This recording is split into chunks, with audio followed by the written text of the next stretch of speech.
Good afternoon guys. So na tayo ngayon mapo. Ito naman yung man kung gaano kalalaki yung nadaan natin patuloy. Tayo dun. Wala. Ito may nakita tayong mga kawan dun banda. O tingnan nyo naman yung mga bato nadaanan natin. Dala natin yung sugali lang natin ngayon. So let's go.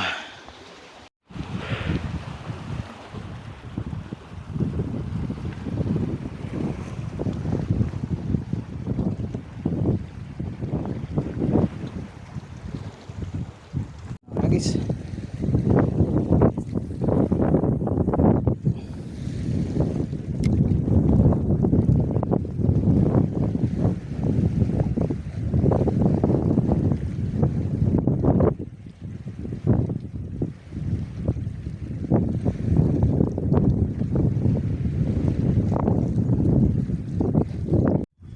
naginit. So yan, dito tayo pepesto. Subukan natin dito sa baba. So yun, may mga kawan kasi medyo malayo eh. Kaya tayo konti eh, medyo mainit. Tayo maghahagis. Susubukan natin yung ating metal jig natin grams. Ayan, yung struggle pa kasi cellphone pa yung gamit ng video natin eh. So let's go. Yun nga, wala pang kumakain talaga. So pakita ko sa inyo na meron parang kuweba dito sa area na to. Ito, ang ganda na ng sunset to. May kuweba dito sa baba. Ito, pag malalim yung dagat, abot yun siya dito.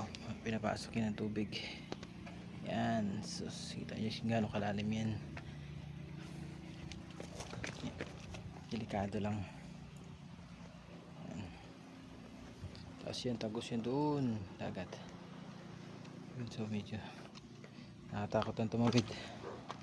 Yan, butas siya. Kaya natin tumawid dito, pupunta doon. Try natin magtapon doon. Yun yung Twin Beach na tinatawag namin. Yan. Dati doon tayo, doon sa dulo na yun. Doon tayo nakahuli ng tulingan last time.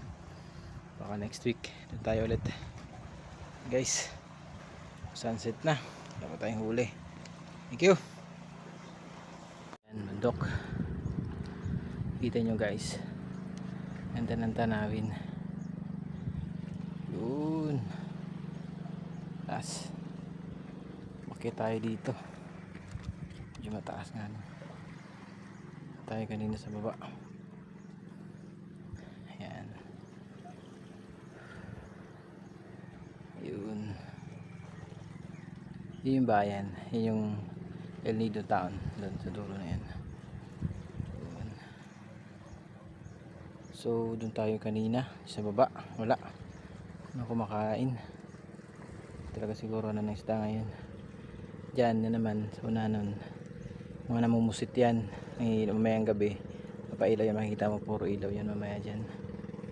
Yan, dami yan, puro ilaw, puro namumusit. Ito naman yung barko na galing Manila yan. So ito meron pa mga lumalaot. Ang ganda ng guys, ganda ng tanawin dito. So dati medyo natatakot kami pumunta dito kasi nga bukod sa madulas na yung bato, madaanan na yan, inaabot pa ng dagat dito banda, dito ka dadaan sa taas. Tsaka hindi ka pwede mapadilim dito kasi nga medyo delikado kasi mabato nga. Yan guys, sunset na, ganda na ng tanawin. Thank you.